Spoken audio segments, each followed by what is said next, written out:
करते हैं special classes के बारे में। कल मैंने आपको ये टॉपिक पढ़ाया था, 11:30 बजे आपके लिए जीके का सेक्शन चल रहा है जो कि रेलवे, एसएससी और लेखपाल को कवर करेगा। अच्छा खासा लेवल यहाँ पे रखा गया है। इसके अंदर लूसेंट या किरण को हम कवर नहीं कर रहे हैं क्योंकि वो ऑलरेडी हम आपको पढ़ा चुके हैं। दूसरा पॉइंट, 1 बजे का आज का जो टॉपिक होगा वो जर्नलिज्म के बारे में हम लोग पढ़ने वाले हैं। ये आपका थ्योरी सेशन रहता है, ये भी आपका अनअकैडमी पे ही होता है।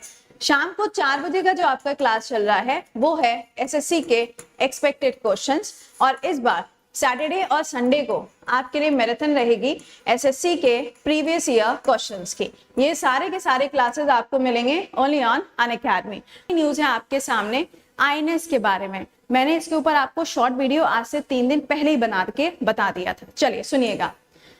ऐतिहासिक दिन है आज। सूरत और उदयगिरी, क्या है? सूरत और उदयगिरी 2 आईएनएस हैं जो आज हमारी नेवी को सौंपे जाएंगे। तो आइए जरा इनके बारे में बात करते हैं। सुनिएगा, सवाल में पूछा जा रहा है कि राजनाथ सिंह जी के द्वारा 2 इंडियन नेवल शिप हैं जिनको अभी हाल ही में आज ही लॉन्च किया जाएगा 17 मई को। सवाल में आपसे पूछा जा रहा है कि ये बताओ कहां पर इसको लॉन्च किया जाएगा। बताइए, जल्दी आंसर करके बताओ कहां पर इसको लॉन्च किया गया है। नेट स्लो हो गया था सना मरीन के साथ। अरे भैया बातें हैं तुम लोग कि Mumbai is the correct answer. इसका राइट आंसर क्या बनेगा? Mumbai is the right answer. तो आइए जरा इसके बारे में बात कर लेते हैं। सुनिएगा, आज एक समारोह का आयोजन किया जाएगा जिसमें चीफ गेस्ट कौन होंगे? राजनाथ सिंह जी यहाँ पर चीफ गेस्ट होने वाले हैं, क्योंकि ये कौन है? ये है हमारे डिफेंस मिनिस्टर। ठीक है, राजनाथ सिंह जी। इनकी कॉन्स्टिट्युएंसी क्या है? आपका प्यारा लखनऊ जो है वो इसकी कॉन्स्टिट्युएंसी है। और लखनऊ कौन सी नदी के किनारे पर है? तो ये आपको गोमती नदी के किनारे पर देखने को मिलेगा। अब होने क्या जा रहा है? 2 आईएनएस बनाई गई। एक है आईएनएस सूरत और एक है आईएनएस कौन सी? उदयगिरी। कौन सी है? उदयगिरी। इन दोनों को बना लिया गया और दोनों को बनाने के बाद में आज मुंबई के अंदर जो डॉकयार्ड है जिसे हम मैजगॉन्ग डॉकयार्ड के नाम से जानते हैं, यहाँ पे इन दोनों को हमारी इंडियन नेवी को सौंपा जाएगा। किसको सौंपा जाएगा? हमारी इंडियन नेवी को सौंपा जाएगा। बहुत अच्छी बात है। अब इसके बारे में 2-3 पॉइंट हैं, फटाफट से जान लो। पहला पॉइंट, जो सूरत है आईएनएस, इसको जिस प्रोजेक्ट के अंदर बनाया गया है आपसे उस प्रोजेक्ट का नाम पूछा जा सकता है। इसको बनाया गया है प्रोजेक्ट 15B के अंदर और ये चौथा आईएनएस है इस पर्टिकुलर प्रोजेक्ट के अंदर।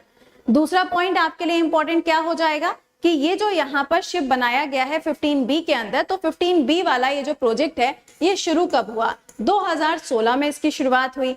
इसके अंदर कौन कौन से और आपको आईएनएस देखने को मिलेंगे? तो सबसे पहले विशाखापट्टनम यानी कि विजैक, दूसरा जो है वो है इम्फाल, तीसरा जो यहाँ पर हो जाएगा वो कौन सा हो जाएगा? विक्रमादित्य, और जो चौथा है वो कौन सा है? वो है सूरत। ठीक है, चौथा कौन सा है? सूरत है। अगला वाला है उदयगिरी। अगला वाला है उदयगिरी। उदयगिरी की अगर हम बात करें तो ये कौन से प्रोजेक्ट के अंदर बनाया गया है, ये भी आपके पेपर में पूछा जा सकता है। उदयगिरी जो है इसको बनाया गया है प्रोजेक्ट नंबर, कौन सा प्रोजेक्ट होगा? 17A के अंदर। 17A के अंदर, 75A नहीं है, इसको थोड़ा ध्यान दीजिएगा। ये 17A है, इट्स नॉट 75A। 17A के अंदर इसको बनाया गया है। चलो, इसके अंदर कोई और भी आईएनएस अभी बना है? नहीं, अभी ये पहले ही था। ठीक है, अभी ये पहले ही था। अच्छा, अब इसी के साथ में आपके दिमाग में आना चाहिए प्रोजेक्ट 75। ये प्रोजेक्ट 75 जो है स्कॉर्पिनी टेक्नोलॉजी के आईएनएस को बनाएगा, इंडियन नेवल शिप को। ये टेक्नोलॉजी कहाँ की है? फ्रांस की ये टेक्नोलॉजी है। और ये याद रखिएगा, इसके अंदर टोटल कितने नेवल शिप बनाए गए? 6। कितने नेवल शिप आपको यहाँ पे मिलेंगे? 6 नेवल शिप आपको यहाँ पर मिलेंगे। अगर मैं 6 की बात करूं तो 6 वो कौन कौन से नेवल शिप हो जाएंगे? क्या आप मुझे लिख के बता सकते हो? पहला जो यहाँ पर होगा वो है कौन सा वाला? यार अभी कुछ दिन पहले पढ़ाया है, कालबेरी। दूसरा खांडेरी, तीसरा करंज। ये 3 तो के वाले हो गए। उसके बाद में 2 जो हैं वो आपके वी वाले हैं। एक है वेला और एक कौन सा हो जाएगा? बख्शी। कौन सा? वेला और बख्शी। तो ये 5 तो मैंने आपको बता दिए। अब जो छठा वाला है कमेंट बॉक्स के अंदर एक बार लिख के बताओ जो छठे नंबर का है उसका। अच्छा, पहले ही बता दिया, कालवेरी, कांधेरी, वेला, करंज, वजीर एंड बख्शी। अरे गजब चंदन, वेरी गुड। चलिए तो ये 6 आपको मिलेंगे प्रोजेक्ट नंबर 75 के अंदर। अब आपके लिए इंपॉर्टेंट क्या है, आपके लिए इंपॉर्टेंट ये है कि ये है हमारा कोस्टल एरिया, ठीक है। और इस कोस्टल एरिया में अगर आप देखोगे तो ये आपको कितना किलोमीटर्स मिलेगा, इतने किलोमीटर्स मिलेगा। कहां से शुरुआत होगी, गुजरात से शुरुआत होगी, कहां खत्म होगा, वेस्ट बंगाल में आके ये खत्म होगा। अगर आपसे पूछा जाए कि डिफेंस के सेक्टर में वो अथॉरिटी कौन सी है, पूछा क्या जाए, एनटीपीसी के पेपर के अंदर सीबीटी 2 में सवाल पूछ लिया गया। सोचो ये सवाल स्टेट पीएससी या यूपीएससी बनाता है। सवाल पूछा गया कि डिफेंस सेक्टर के अंदर जितने भी डिसीजंस लिए जाते हैं ये डिसीजन कौन लेता है, डिफेंस एक्विजिशन काउंसिल। क्या नाम है, डिफेंस एक्विजिशन काउंसिल। ये वो बॉडी है जो डिसाइड करती है कब कौन सा आईएनएस आएगा, कौन से प्रोजेक्ट को अप्रूवल देना है, कब कौन सा एयरक्राफ्ट आएगा, कब कौन सा जेट एयरक्राफ्ट आएगा, इन सब को अप्रूवल ये बॉडी देती है। और इसको हेड कौन करते हैं, डिफेंस मिनिस्टर इसको हेड करते हैं। खेल हो गया था, खेल हो गया था। इसीलिए बोलते हैं हर एक पॉइंट कायदे से सुना करो, क्योंकि वन लाइनर से पढ़ लेने से आपका सिलेक्शन अब नहीं होगा। पॉइंट टू बी नोटेड, ठीक है, अब नहीं होगा। चलो अब ये तो बातें हो गई यहाँ पे इसके बारे में कि मैंने आपको ये सब चीजें बताई। अब आप मुझे बताना शुरू करो, आईएनएस विक्रांत, इसकी अगर हम बात करें तो ये अभी हाल ही में भारत को सौंपा गया है और ये इंडिया का पहला एयरक्राफ्ट कैरियर है, इंडिया का पहला एयरक्राफ्ट कैरियर है जिसको अभी हाल ही में सौंपा गया। अगला, हाइड्रोजन बेस अभी हाल ही में कोस्ट गार्ड शिप्स को डेवलप किया जा रहा है। कौन इसको डेवलप कर रहा है, कोची शिपयार्ड इसको डेवलप कर रहा है। अगला सवाल, आईएनएस विजय यानी कि विशाखापट्टनम की बात कर रहे हैं, ये इंडिया का पहला डिस्ट्रॉयर है, इंडिया का पहला डिस्ट्रॉयर है। अगला, आईएनएस ऐरावत, आपको याद होगा सागर मिशन, सागर मिशन जिसको इंडिया के द्वारा चलाया गया, कहां पे, इंडियन ओशियन के अंदर, और वहां पे जो देश थे उनको सहायता पहुंचाई गई थी आईएनएस ऐरावत। ये सवाल एनडीए में अभी पूछा गया था।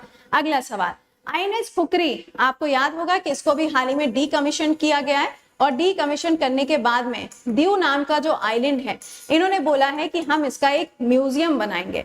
अगला, आईएनएस घड़ियाल, ये भी गया श्रीलंका के अंदर, किस चीज के लिए, मेडिकल फैसिलिटीज को प्रोवाइड करने के लिए ये वहां पर अभी हाल ही में गया था। अगला, आईएनएस तलवार, आपको याद होगा जायद तलवार, ये एक्सरसाइज कहां पे, इंडिया और यूएई के बीच में होती है, लेकिन तलवार नाम का जो आईएनएस है वो गया था कटलेस एक्सरसाइज में पार्टिसिपेट करने के लिए, जिसका आयोजन इंडियन ओशियन के अंदर किया गया था। ठीक है, मेरा सवाल, यूएई के अंदर अभी हाल ही में नए प्रेसिडेंट बनाए गए हैं, उनका नाम कमेंट बॉक्स में लिख के बताओ, क्योंकि यहाँ की जो सरकार है वो सबसे पहली डिजिटल गवर्नमेंट है पूरी दुनिया की। सवाल का आंसर कमेंट बॉक्स के अंदर, प्रेसिडेंट अभी नए वाले कौन से बनाए गए हैं। गाइस, सेशन के लिंक को एक बार से लाइक और शेयर भी कर दीजिएगा, ठीक है। ये न्यूज पुरानी है लेकिन कल यहाँ पर इनको सेंट की उपाधि मिल गई है, इसलिए हर पेपर ने इसको कवर किया है, ठीक है। चलिए आइए बात करते हैं, ये बन चुके हैं अब सेंट। सेंट का मतलब जैसे कि प्रीस्ट होते हैं ना, मंदिरों में आपने देखा होगा पुजारी लोग होते हैं, राइट। जैसे आपने देखा होगा जो चर्च होती है वहां पे आपने देखा होगा पोप होते हैं, है ना। उसी तरीके से संत की जो उपाधि होती है, जो सेंट की उपाधि होती है, वो इनको मिली है। तो क्या इतना इंपॉर्टेंट है कि हमें न्यूज में पढ़ना पड़ेगा? जी हाँ, क्यों? क्योंकि he is the first Indian और फर्स्ट लेमैन जिनको यहाँ पर ये उपाधि मिली। लेमैन का मतलब क्या, मैं या तुम, हम सभी लोग अगर अच्छा काम करेंगे तो हो सकता है आने वाले समय में हम लोग को भी उपाधि मिल जाए। खैर, कोई भी उपाधि मिले ना मिले, सिलेक्शन मिलना चाहिए। आइए जरा बात करते हैं कि पूरी न्यूज क्या है, सुनिएगा बहुत ध्यान से। देव सहायम पिल्लई, क्या नाम है? देव सहायम पिल्लई, ये सबसे पहले लेमैन भारतीय बने हैं, सबसे पहले लेमैन भारतीय बने हैं जिनको सेंट की उपाधि दी गई है। अब आप कहेंगे मैम लेमैन का मतलब क्या होता है? आम आदमी।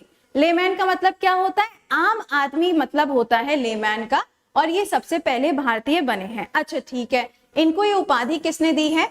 तो इटली की कैपिटल है रोम, और वहीं पर आपको मिलेगा वेटिकन सिटी। क्या मिलेगा? Vatican city. वेटिकन सिटी के अंदर अगर आप देखेंगे तो आपको पोप देखने को मिलेंगे, और इस साइड पे जो पोप हैं वो कौन है? Pope Francis. इनके द्वारा इनको ये उपाधि दी गई है। चलिए, बहुत अच्छी बात है। दूसरा पॉइंट जो आपके लिए इंपॉर्टेंट है, इनका जो जन्म होता है, इनका जन्म कहां पर होता है? तमिलनाडु के अंदर इनका जन्म होता है। अगर तुमसे पूछा जाता है कि इनका जन्म हुआ कौन से ईयर में था, तो 1712 में इनका जन्म होता है। चलो बहुत अच्छी बात है। लेकिन इनका जब जन्म होता है तो कौन सी फैमिली में होता है? भैया ये सवाल आजकल बड़े पूछे जाते हैं। नायर फैमिली में, हिंदू नायर फैमिली में इनका जन्म होता है। चलो ये भी ठीक है। उस समय पर वहां पर जो डायनेस्टी थी, यानी कि उस समय पर जो वहां पे किंगडम हुआ करती थी, कहां पर? तमिलनाडु की बात कर रहे हैं। वो कौन सी थी? त्रवणकोर। कौन सी थी? त्रवणकोर किंगडम। ये किंगडम वहां पे हुआ करती थी। और इसके महाराजा कौन थे? महाराजा मार्तंड वर्मा। आपको याद होगा मार्तंड शब्द जब आएगा तो इंडिया का सबसे पहला हिंदी न्यूज़पेपर है, ठीक है। मार्तंड वर्मा उस टाइम पे यहाँ के राजा हुआ करते थे। बहुत अच्छी बात। तो उस समय पर इनको अपने दरबार के अंदर इन्होंने जगह दे दी। लेकिन आप तो जानते हैं जब भी आप कुछ अच्छा करने जाते हैं तो अच्छा करने से पहले 50 मुसीबतें आपके ऊपर आती हैं। तो इन्होंने क्या किया था? इन्होंने सोशल इक्वालिटी के लिए आवाज उठाई। इन्होंने कहा कि ये जो भेदभाव होता है, ये जो हमारे समाज के अंदर अनइक्वालिटी है, इसको खत्म कर देना चाहिए। और इन्होंने इक्वालिटी के लिए आवाज उठा दी। जब आवाज उठा दी तो क्या मिलेगा? बदले में कुछ तो मिलेगा। तो इनके ऊपर गलत चार्जेस लगाए गए और गलत चार्जेस लगाने के बाद में इनको गोली मार दी गई थी। और तब से लेके अब तक, है ना, तब से लेके अब तक अगर आप देखेंगे तो इनको शहीद की उपाधि दी जाती है। इनको शहीद की उपाधि दी जाती है। और 2004 से ये मांग चल रही थी कि इनको सेंट की उपाधि दे दी जाए, क्योंकि इन्होंने अपना रिलीजन भी कन्वर्ट किया था, ठीक है। तो इनको सेंट की उपाधि अब जाके फाइनली मिल चुकी है। चलिए बहुत अच्छी बात है। अब इनको जो सेंट की उपाधि मिली है, यहां से कुछ बातें जो आपके काम की और हैं। अगर आपसे पूछा जाए सबसे पहले ऐसे कौन से भारतीय थे जिनको ये उपाधि दी गई, तब आंसर क्या करोगे? सुनना, यहाँ पे 3 नाम आपके लिए सबसे ज्यादा इंपॉर्टेंट है, ठीक है। 3 नाम आपके लिए इंपॉर्टेंट है। पहला नाम जो है वो है मदर टेरेसा। पहला नाम क्या है? Mother Teresa. इनको भी सेंट की उपाधि दी गई। और कब दी गई? 2016 में। कब? 2016 में। सबसे पहला टेम्पल्टन अवार्ड, सबसे पहला टेम्पल्टन अवार्ड जो है वो भी मदर टेरेसा को दिया गया था। दूसरा पॉइंट, अगर आपसे पूछा जाता है कि सबसे पहली भारतीय महिला, सबसे पहली भारतीय महिला, तो वो कौन हो जाएंगी? अल्फोंसा, सिस्टर अल्फोंसा। ये थी सबसे पहली भारतीय महिला जिनको इस सेंट की उपाधि से नवाजा गया। कहां से बिलोंग करती हैं? केरला से बिलोंग करती हैं। और कब इनको ये उपाधि दी गई? 2008 में इनको ये उपाधि दी गई थी। तो ये 2-3 नाम जो है ना, ये याद रखना, पेपर में आपसे ये सवाल पूछा जाएगा। चलो, क्लासेस 11:30 बजे, 1 बजे और शाम को 4 बजे। जो बच्चे इन क्लासेस को गोला टिका रहे हैं, बाद में मुझे मत कहना कि मैम पेपर टफ आया था। I am not the responsible person, क्योंकि मैंने आपको हर एक चीज बहुत अच्छे से पढ़ाई है, हर लेवल तक जाके आपको चीजों को पढ़ा रहे हैं। फिर भी अगर आप नहीं पढ़ाई करोगे तो I am not the responsible person, ठीक है। अच्छा, पेड बैच भाई साहब गजब वाला चल रहा है ऑफर। सुनो, 16 तारीख से लेके 19 तारीख तक अनअकैडमी के आप किसी भी कैटेगरी में किसी भी बैच को ज्वाइन करिए, कोड कृति 10 यूज कर लेना और अब आपको 10% नहीं 20% डिस्काउंट मिलेगा। और गजब की बात यह है, 1 साल या 2 साल के लिए जब आप इन बैचेस को ज्वाइन करोगे तो आपको 6 महीने का सब्सक्रिप्शन फ्री ऑफ कॉस्ट मिलेगा। यानी कि 16 महीने के लिए अब आपको कितने, करीबन 5,000 या फिर करीबन इतना आपको अमाउंट पे करना पड़ेगा, ठीक है। और ये वैलिड कब तक है? Till 19th of May. कब तक ये वैलिड है? Till 19th of May. और नया जो आपका बैच स्टार्ट होने जा रहा है ये 25th ऑफ मे से स्टार्ट हो जाएगा।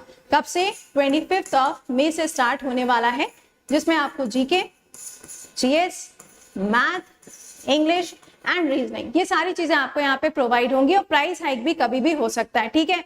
अभी तक यहाँ पे 10% का डिस्काउंट था, अब 19 तारीख तक आपके पास में 20% का डिस्काउंट है। फाइन, यहाँ पे आपको सारी टॉप एजुकेटर्स मिलते ही मिलते हैं। आइकॉनिक फीचर्स आपको मिलेंगे। रेज योर हैंड, अपने सवाल को आप स्क्रीनशॉट से पूछ सकते हो।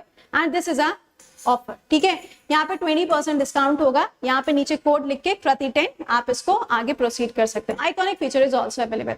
रिपोर्ट एंड विन भी आपके लिए अवेलेबल है, ठीक है। चलो, मिलते हैं आप लोगों से सुबह 7 बजे इसी जगह पे करंट अफेयर्स में और अनअकैडमी पे 11:30 बजे। टिल देन खुश रहिए, मुस्कुराते रहिए, keep learning, keep revising, bye bye and take care guys.